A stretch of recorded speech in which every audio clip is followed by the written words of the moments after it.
Welcome to another Lunchbox Talk and another program in our Saving Our Savannas series.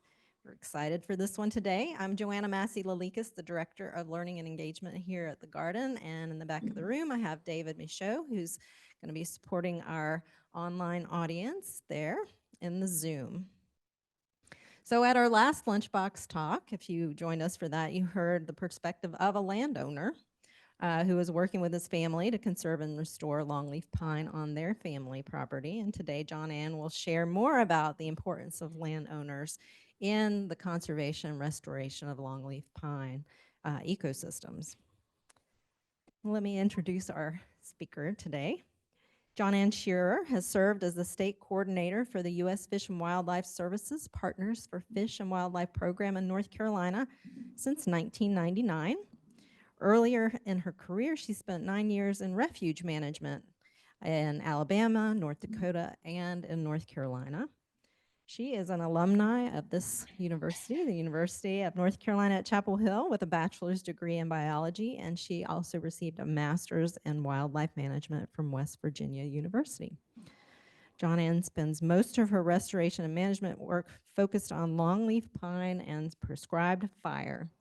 And outside of this work, she enjoys dog sports with her black labs, Zala, and so many other hobbies, including hiking, traveling, and gardening, and others. So Ann, thank you so much for being here today. We really appreciate you taking the time with us. Please help me and welcome Ann.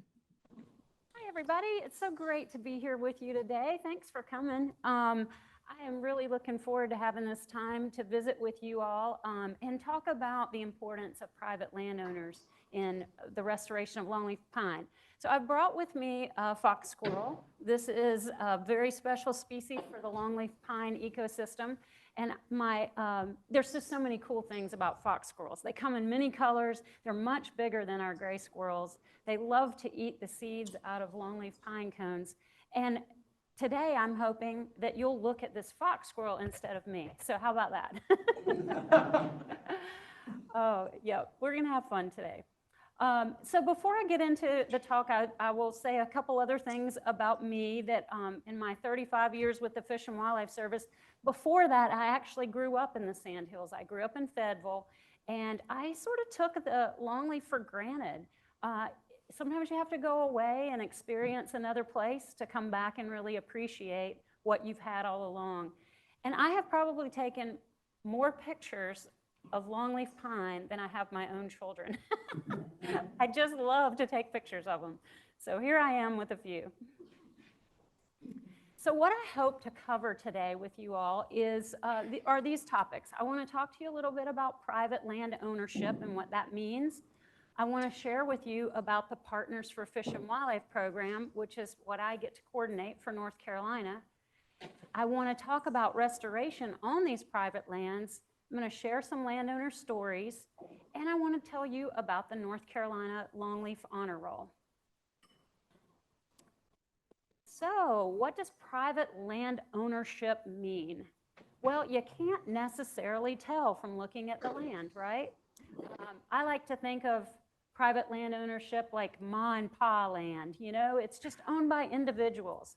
But it can also mean LLCs or nonprofit organizations, even businesses, family trust, and sometimes even local municipalities. Those are private lands.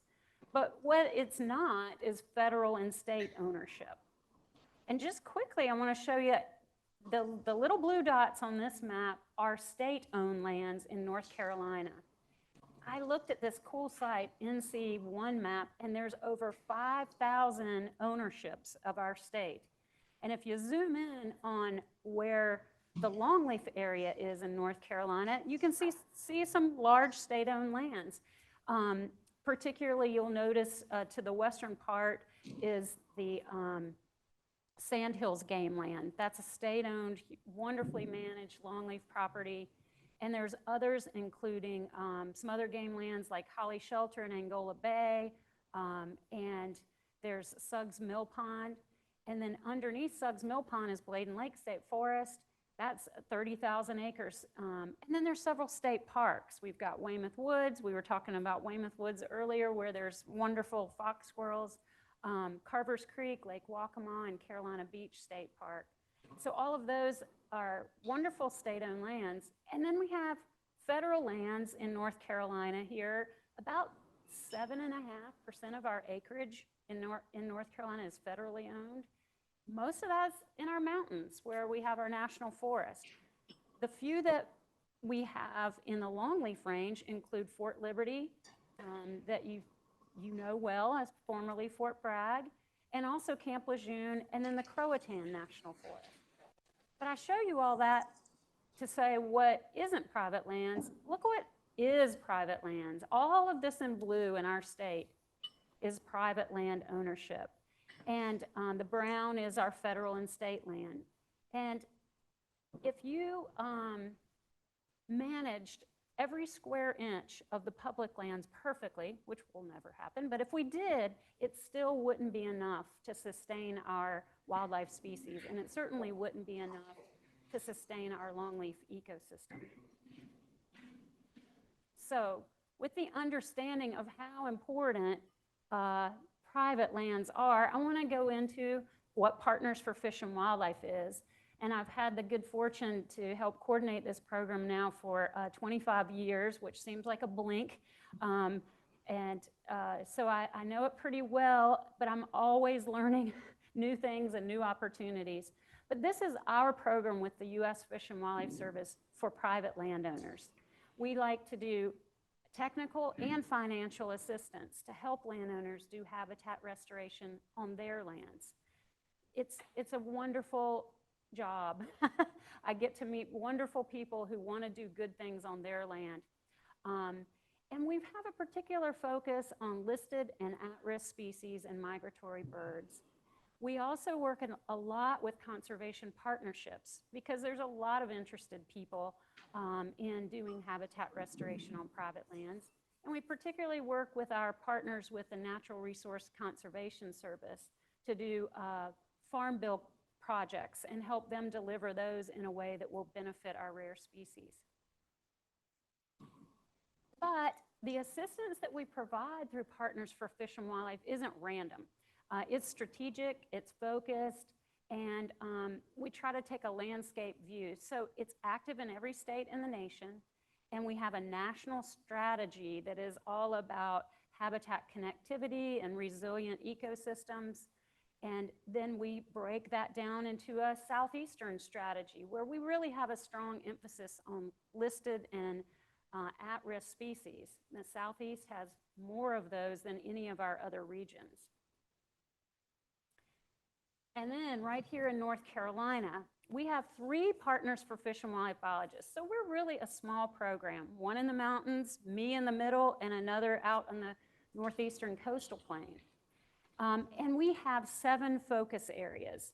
So in the mountains, there's 3, and they have to do with bogs and streams and also spruce fir forest. And in the central part of the state, in the white there, we have an emphasis on aquatics, where we do stream restoration and dam removals. And then way to the east, in the orange there, or yellow, we have Albemarle Pamlico focus, where we have our red wolves, and that is the center of focus. But today what we're thinking about is longleaf.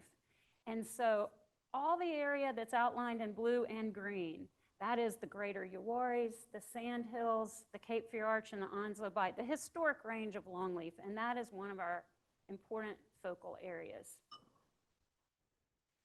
In these areas, we have some focal species, and I'm sure these are ones that you've heard about in some of our other talks, but we really like to think about the benefits of habitat restoration for the red-cockaded woodpecker, for Bachman sparrow, the Carolina gopher frog, Venus flytraps, and southern hognose snake.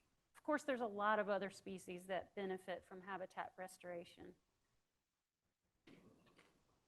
So what do we do on the ground? Well, there's all sorts of practices or activities that we do on the ground to help longleaf. And they're highly variable depending on what is needed. Every site is unique. So through the program, we may do things like plant longleaf. And in order to plant it, we have to prepare the site. And we put in fire breaks so that we can have a prescribed burn program. We might go into an area that already has existing longleaf, but it needs the mid-story removed to speed along the restoration process. And of course, fire, as you've heard many times in this series, is essential for longleaf. So there's all sorts of activities that we do. And what we strive for are results like this. You see in the upper left there, this is a clear-cut loblolly stand, formerly loblolly, and now it is growing into young longleaf with some ground cover coming in.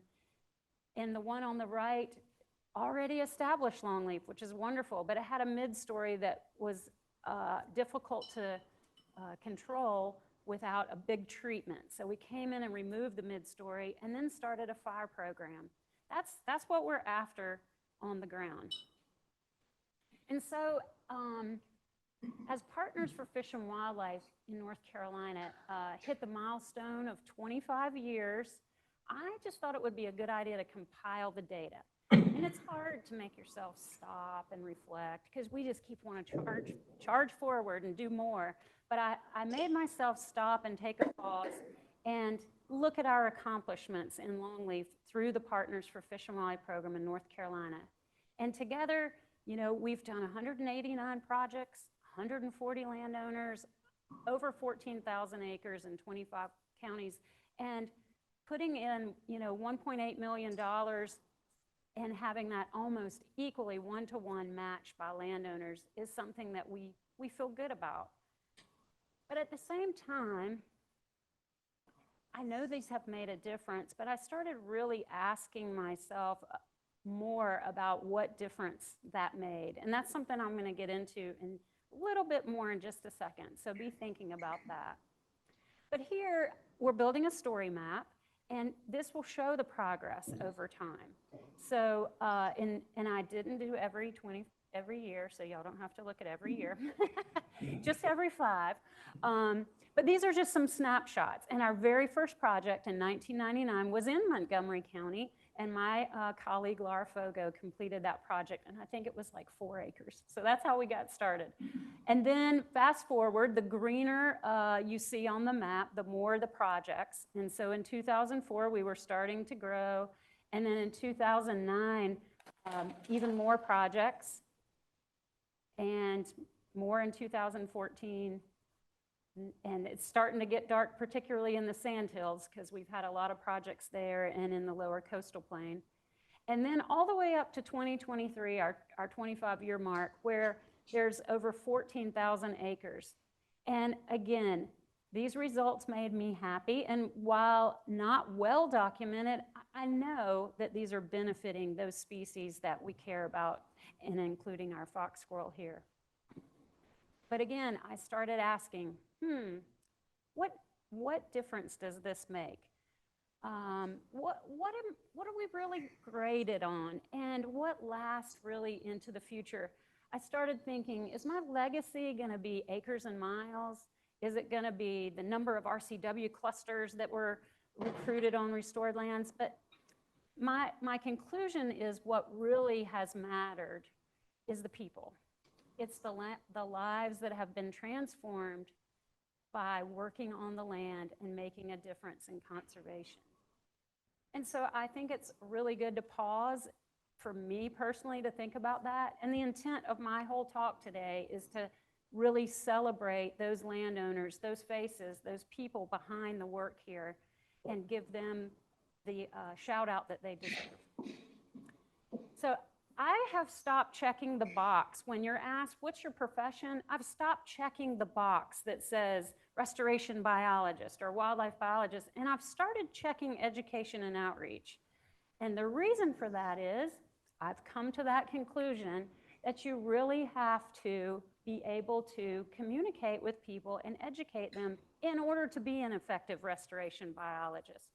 And so I took the liberty of of taking an Aldo Leopold quote and making it into my own, and that's what you see here.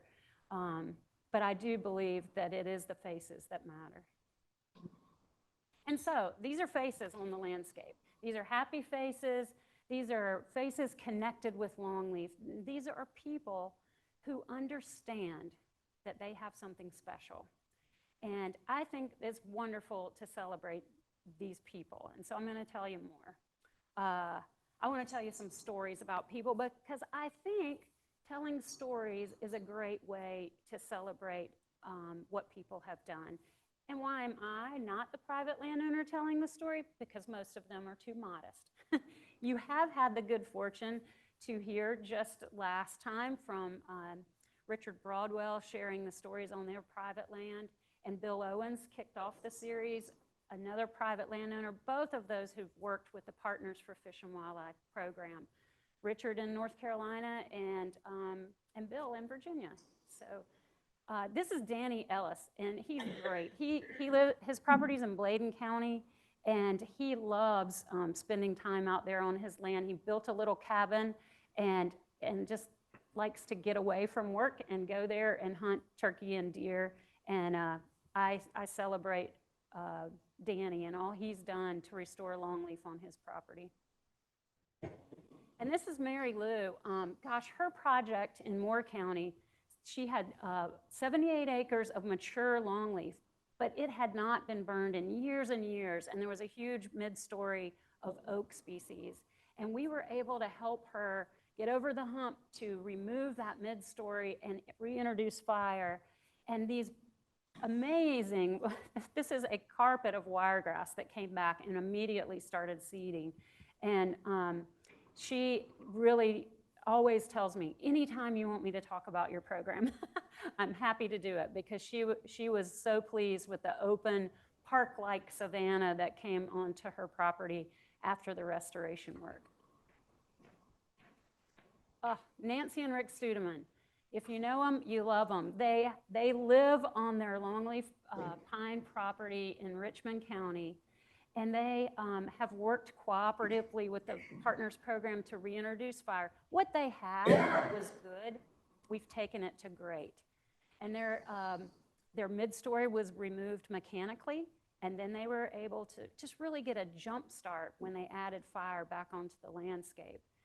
Their objectives have been all about ground cover and healthy forest, and they have right next to them on the Sandhills game land red cockaded woodpeckers, and they wanted to provide foraging habitat. So they had a very unique and clear objective, and they've done that very well.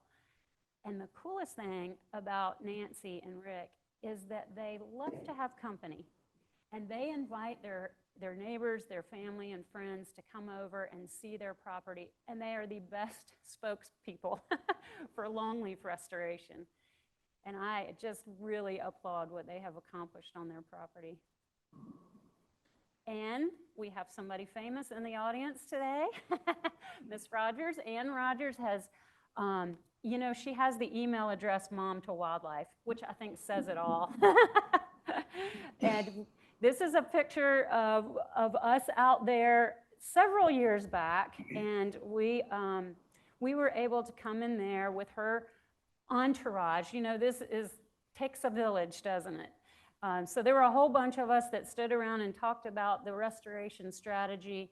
And she already had some longleaf that was about 40 years old, and that was thinned and fire reintroduced, and it looks great now. But on this other area, there was a lot of loblolly. And this is in Montgomery County, in a unique area between the coastal plain and the Piedmont. So it's a special spot right there. But in this loblolly area, it wasn't meant to be there, and that was removed and chipped, and longleaf was established there. And we don't know what is in that soil, but the wiregrass is, in this picture, it's bigger than the longleaf. We were so impressed with how well the wiregrass plugs did that we were able to plant there. And I know Ann has just told me one day in an email, and then we were talking earlier about how her eyes are tuned into all these events that are happening about longleaf, and I love hearing her her stories about it. So this has been a real success, and I think she's pleased as well. So thank you, Ann. So the North Carolina Coastal Land Trust is also a private landowner, and they have been one of the most frequent participants in the Partners Program. And they've worked on 15 different projects over the years. It's over 1,200 acres that they have restored in ownership of the land trust. And they've contributed, oh my gosh, so much funds, as have their easement holding landowners. And, oops, I think I just skipped ahead. Sorry about that. Don't touch too many buttons at once. Back to the Coastal Land Trust. They have contributed an amazing amount to this restoration, and we've been able to support that with almost a one-to-one match. On the left and the bottom is their burn preserve in Craven County, and it is a huge 900-acre preserve. They took one little portion. Again, it had off-site loblolly on it, and they've restored that to Longleaf, reintroduced fire, and it's going great. And then Mill Creek up here on the right, it's just an amazing preserve with the reintroduction of fire there. So I have been really impressed with the effort, and it is a lot of effort, but look at the results of that. Isn't it gorgeous? So also the Nature Conservancy is a private landowner, and they have been our most frequent participant. Well, with the mission of conservation that they have and the amazing land ownership that the Nature Conservancy has, it's really no surprise to me why they have been such a frequent participant. And we've been able to accelerate the rate in which they've restored habitat on their properties. It's just lots and lots of projects. And one example of work that we've done with them is on the Green Swamp. I know you all are familiar with the Green Swamp and its amazing longleaf, but not that long ago, there were not growing season burns there. That is the more natural time to have prescribed fire, and through assistance from the Partners Program, they were able to gradually shift into that growing season regime, and so we were happy to support that. And the pictures on the bottom are the Heatherly Track in Bladen County, and it was a loblolly, young, struggling loblolly stand, and it was cleared away and then established to Longleaf, and it's doing amazingly well. Here's a couple others that are the Nature Conservancies. Both of these are in Hope County.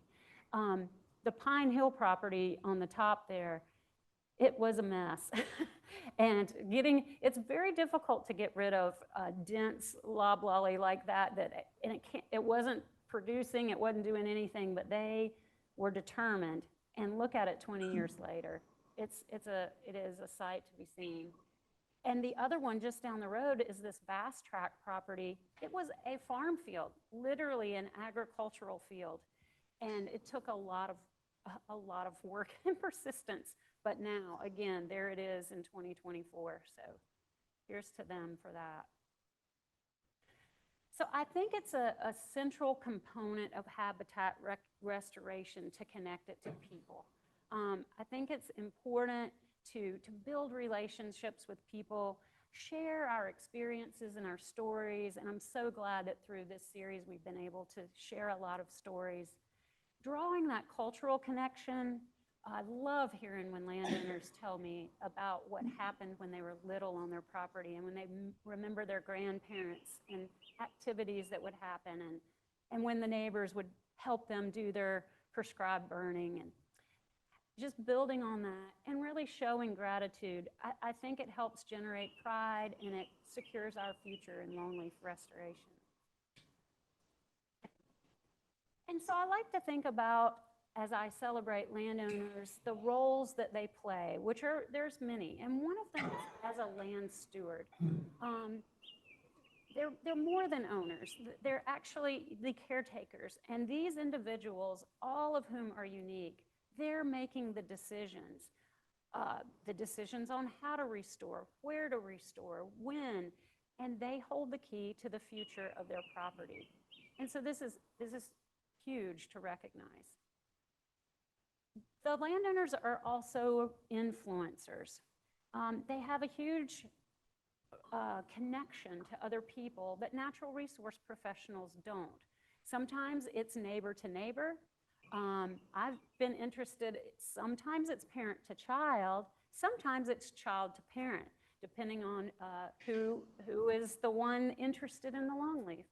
And then I've heard about landowners who have these cousins that live down the road that think they're crazy for their longleaf restoration until they see the results. And the next thing you know, they want to learn more. So they're huge influencers. And of course, as donors and sharing ideas, and the landowners such as the Nature Conservancy and the Land Trust, they have a different sphere of influence through their staff and their employees, as well as their donors. And so getting the word out through landowners is wonderful. This is the one on the left, Dr. Wortman. Oh gosh, he and I bled together because of the briars out on his property in Pender County. He was so dedicated to restoring this, and we wanted to see how those longleaf were doing, and the only way to go see those little baby longleaf is to get in there. And I was like, I'm not sure we have enough Band-Aids, but he's a doctor. He said he was fine, but he has done so much work on his property, and I applaud Dr. Wortman for that. Oh, also one day we were out there at Dr. Wortman's, and he said, hey, I bought a new parcel. I want to show it to you. And I was like, whoa, can you stop? Because he was driving his four-wheel. I'm like, we need to walk around for a minute. He's like, what is it? What is it?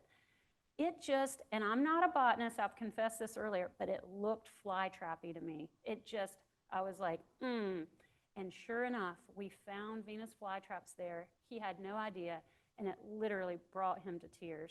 And we've just burned it, so I'm very happy about that.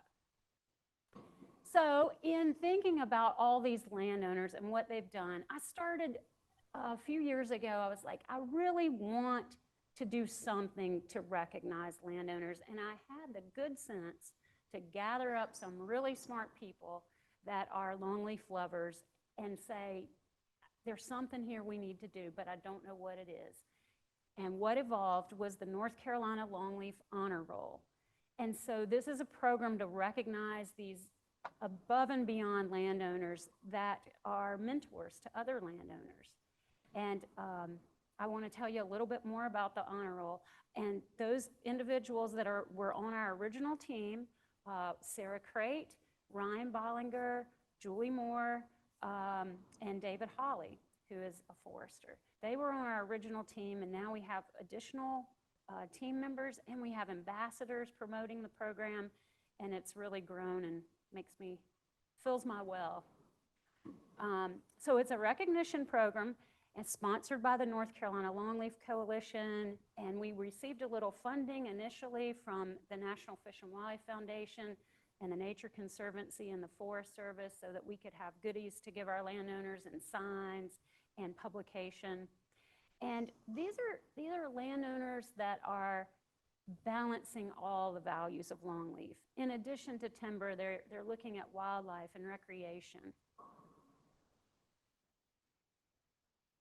And so I mentioned that the honor roll, it falls underneath the North Carolina Longleaf Coalition. So I wanted to share with you what that is. What is this North Carolina Longleaf Coalition? Well, it's got this long mission, but basically what it means, it's about getting people together on one page to support longleaf. And it has a lot of agency folks from, the state and the feds and all that stuff, but it has nonprofits, it has foresters, and it has landowners there so that we can speak with one voice about longleaf. And I really like that we can do that. And of course, we're all about supporting America's longleaf and the range-wide plan so that we're literally all on the same page. So why do we need this? All right, so Julie Moore isn't here today, but I'm hoping she's listening. And she told a story one time that you all might have heard, and it really influenced our development of this honor roll. So the story was this. She came across a landowner who had cleared his longleaf pine, and she was not very happy about that. And she said, don't you know this was beautiful longleaf pine, and it had fly traps and pitcher plants and this and that, and she's just telling him and telling him. And he looked at her flatly and said, "Lady, if I had known I had something special, I would have saved it." We want people to know that they have something special. So we felt like there is a need to educate people and share that message landowner to landowner, and in a positive way. And so the honor roll recognizes the best of the best. People have to have a current forest management plan, which sounds pretty basic, but not everybody does. They need to demonstrate that they are already doing frequent prescribed burning or controlled burning. And I mean frequent, at least a couple times in 10 years. And we ask them to either limit or not be raking pine straw. If they are, a rake, rest, burn rotation is what is allowed for the honor roll recognition. And again, so our objectives here, you see, we want this communication, we want to share ideas, we want to complement the efforts that are being made out there to support landowners in their quest to restore longleaf.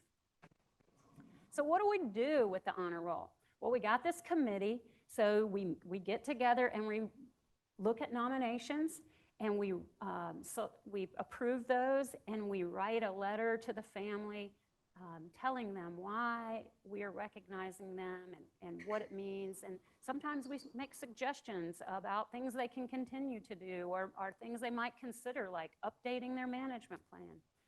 And then we plan an on-site recognition, and we write an article about them. So what does the landowner get in all this? Well, they get a party, if that's what they would like. We all go out and visit the landowners if they feel up to having guests. We provide them with an honor roll sign and a pint glass with a toast of "Here's to the longleaf pine." We give them that letter and a plaque. And if they're not already members of the North Carolina Prescribed Fire Council, they get an annual membership to that. Many of them already are. And we have our website that recognizes them, and of course, bragging rights. So this is Ann and Fletcher Wright. They're just amazing landowners in just near Rayford, just south of Fort Bragg is where their property is, and they have worked so hard to constantly make effort to restore their longleaf on their property, and they do regular prescribed burning, and their land is also protected in an easement held by the Nature Conservancy. So Ann and Fletcher, and he asked me lots and lots of questions, continuously learning, both of us at the same time. And so the website here, nclongleaf.org, describes the honor roll and how it works. So all that I've told you is there. And then we also have a story map there, which is something I love to play around with, because you've got these little markers where there's been an honor roll recognition. And you can click on all of those and see the story behind the landowner. So there's quite a variety and all across the longleaf range. This is the Gordon family, Matt and Ashley, and they are, and their little daughter, and their stories are so wonderful. I've got another picture of them. A few of us stood around with Matt and Ashley and heard about what it took for them to get that longleaf going, and there was so much pride in their voices. And another thing that happened there that day, thanks to Sarah Crate, who prompted this, everybody in the little circle just went around and told what they liked about longleaf. Hey, what do you like about longleaf? And for some people it was, I really like the plant species. I like how long those needles get. I love how adapted to fire this ecosystem is. And some people said, well, I like the lighter stumps. And it turned out to be like this really kumbaya moment in the best of ways. I mean, it just really gives me chills. And then we went on a tour of the property and saw all the good work that they're doing there. Really proud of that family. Near Hamlet is where they live. So here you see a couple other recipients, David Allen on the left and Terry Sharp on the right. And these two landowners have a unique qualification about them, and because they are both certified wildlife biologists and registered foresters. That is a rare combination. So they definitely knew what they were doing. We've had 24 recognitions to date, and they're in 12 different counties. And we have about 4 more that have been approved, and we are scheduling those now. So I have to tell you about David and Sandra Dumond. They live in Harnett County, and you may know David, he's a botanist, and he is determined to have as much on the understory as the overstory. And really, he's achieved this by hand. He's holding a machete there in the picture. So he babies those longleaf, literally babies them. And this is the group that came together to recognize them and celebrate the work that they have done. So when we do a recognition, we send out an invitation. This is the invitation that came out for the Moss Foundation in Moore County. And then we all got together there in the cold winter, bundled up, and this is, of course, a huge property. Some of them are quite small. We have no limit because every acre matters. And but here's that proud folks from the Moss Foundation and all the good work that they have done. So we talked about the Broadwell family earlier, and Richard was with you all before. But I wanted to just show as an example of an honor roll recipient what happened when we went to their property. Richard generously allowed us to invite lots of people, and he invited his neighbors, and we took a tour, and here you see people walking through to an open meadow through the Longleaf.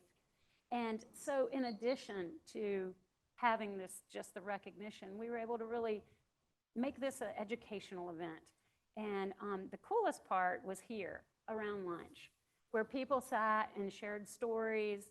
It was neighbors, natural resource professionals, family members, and the connections are what really mattered. It was just a beautiful day and a special time to be together.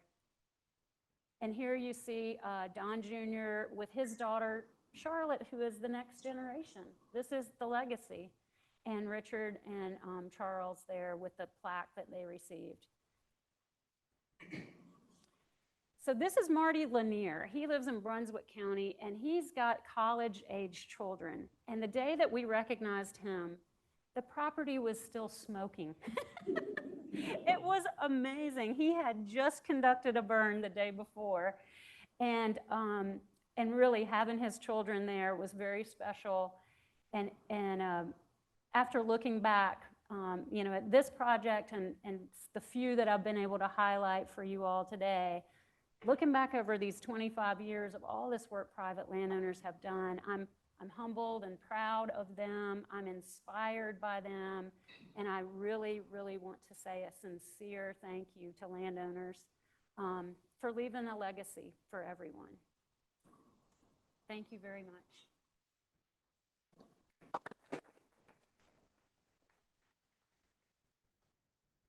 To take any questions you might have, as long as they're not hard ones, Heather. So I'm just curious about the process that a landowner goes through to become involved in the partners. Is there an application? Do they have to provide, you know, cost share, match? How does that work? Yeah, that's a great question. What's the process to be involved in Partners for Fish and Wildlife? We're a very small program, and we are super laid back and flexible, so we don't have a lot of rules and a lot of forms. And so what generally happens is people call me and they tell me their story, or maybe their forester calls me and tells me the story and says, do you think this might be a good fit? Because they're, you know, they want to do this thing or that thing, and I'm like, well, let's go take a look. And then I try to handle all the paperwork part so that it's not a burden on the landowner. And we have this amazing relationship with the Longleaf Alliance. So I'm able to give my money to the Longleaf Alliance, and then they write the check to the landowner, which means the landowner does not have to go through directly to the federal government, because that can be a challenge.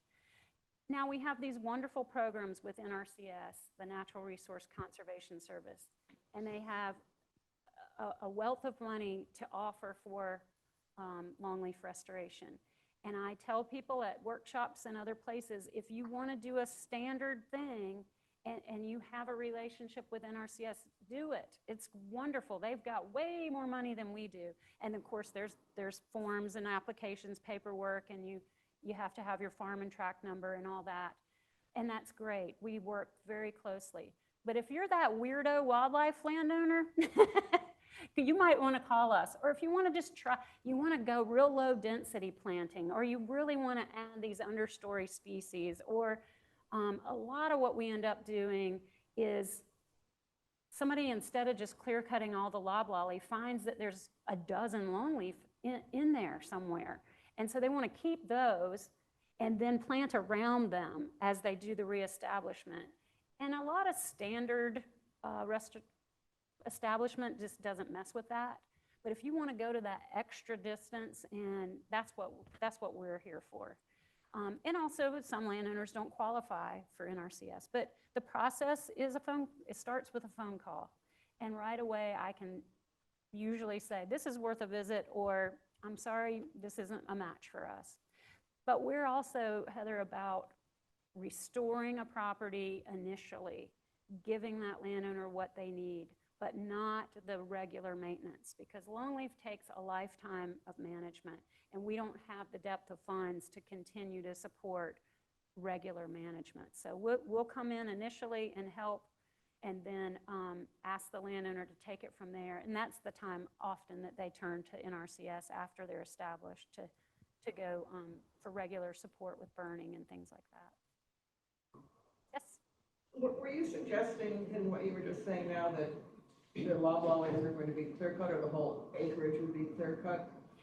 Yeah, no, what I meant was sometimes there's areas that are wonderful, mature loblolly. It's time for them to be harvested. That's most typically the case. They've reached their potential. And then when they are harvested, the landowner says, I'd like to go back to longleaf because I think that's probably what was here originally. That's usually the case. And when that's the case, sometimes mixed in there, there's a few longleaf that just made it. Or maybe they were corner markers or something. They're just mixed in there. And if you retain those, aesthetically, it is amazing. And if you have a lot of them, then you end up with a 2-age stand of longleaf.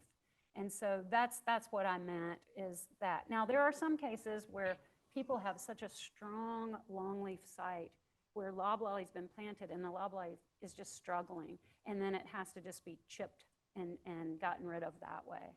So, yeah, depends. Yes.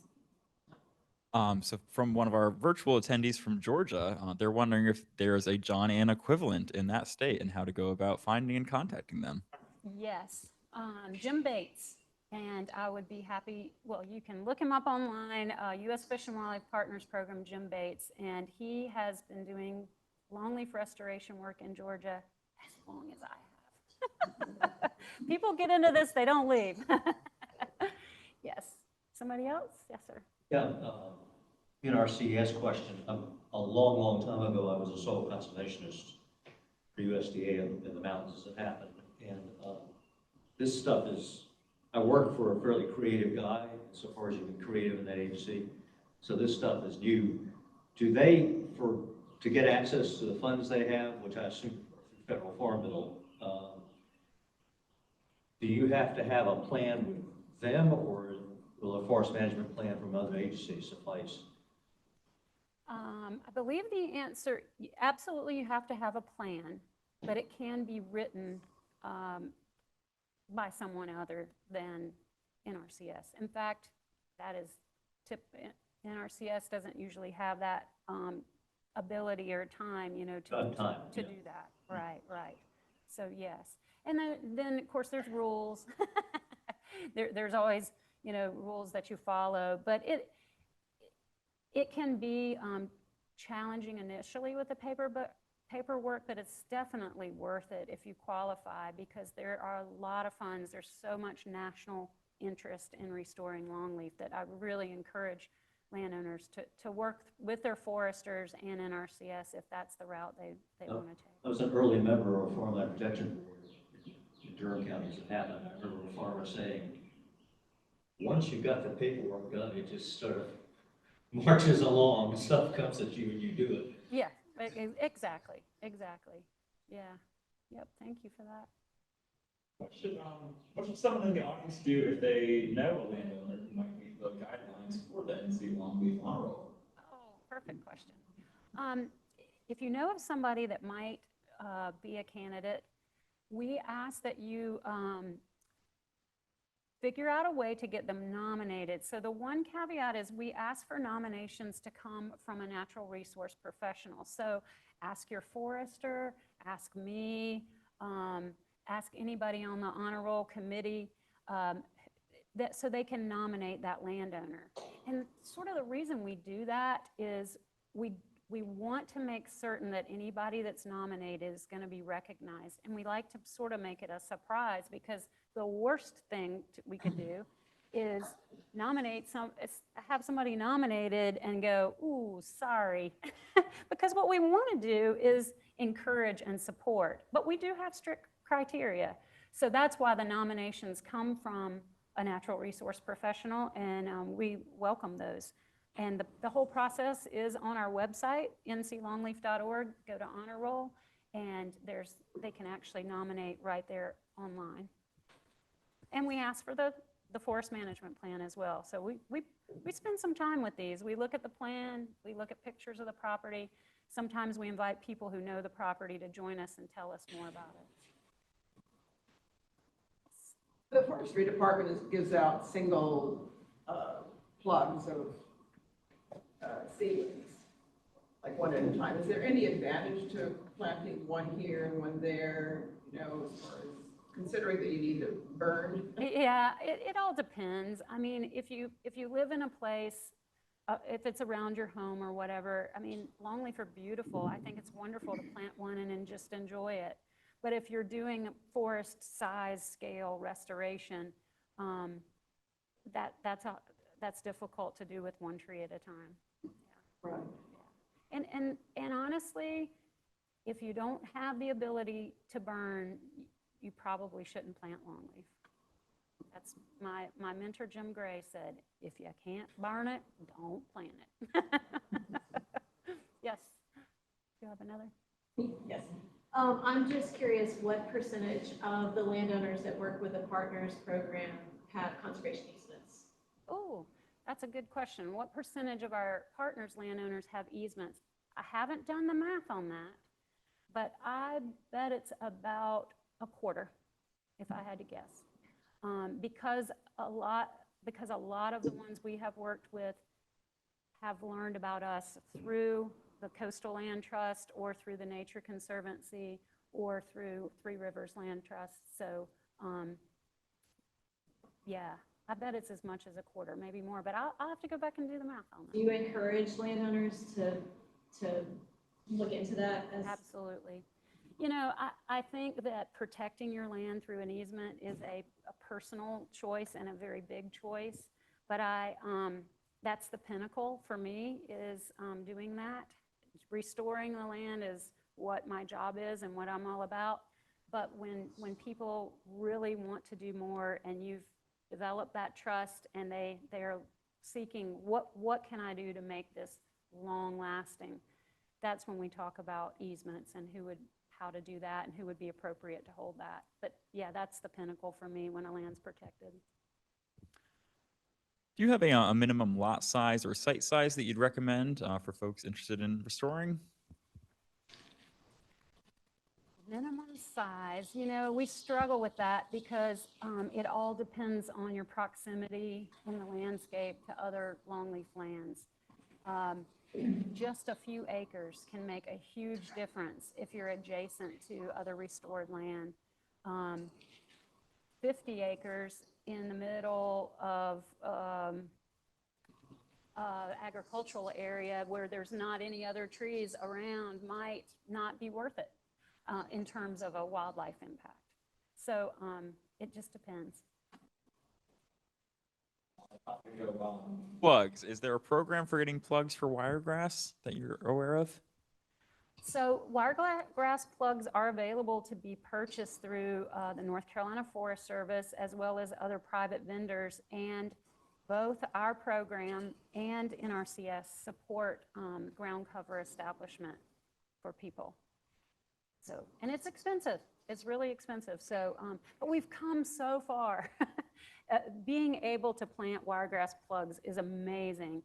I remember when people would just take the culms of wiregrass and spread them out and hope maybe some of this will catch. And sometimes it did, but now it's much more sophisticated and successful. And you can buy the Savannah mix of Yes. native grass plugs through the Forest Service. That's what I did. That's wonderful. I'm glad you said that. The Savannah mix, that's great as well. Yeah, and I know there's a lot of conversation regionally about trying to increase the availability of a variety of understory species. Because once people get hooked on longleaf, they really want that understory. And of course, what we know is that's where the action happens. That's what's really important. All right. Well, thank you all so much. It's really been a pleasure to be with you. Thank you so much, John Ann. We really appreciate you being here and sharing all your special information and knowledge and experiences with these landowners. So thank you. All right. Well, thank you again, John Ann. Thanks so much for being here, and we'll see you at the next program.